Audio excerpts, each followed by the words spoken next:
मित्रांनो, सध्या सोशल मीडियावरती इंजेक्शन घ्यायला आलेला एका पेशंटचा व्हिडिओ व्हायरल झालेला आहे।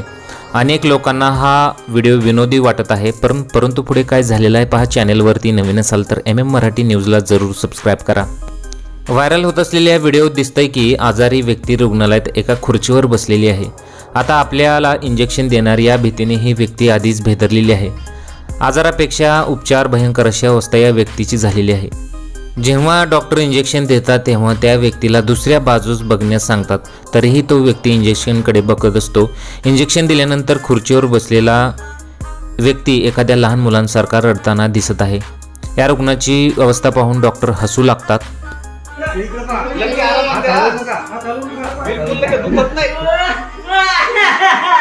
मित्रांनो, खरं तर ही हसण्याची गोष्ट नाही, कारण की एखाद्या व्यक्तीला जर त्रास होत असेल तर डॉक्टरांनी दुसरा मार्ग वापरला पाहिजे, अशा कमेंट्स बऱ्याच लोकांनी केलेल्या आहेत। तुम्हाला याबद्दल काय वाटतं? तुमच्या प्रतिक्रिया आम्हाला कमेंट बॉक्समध्ये जरूर कळवा।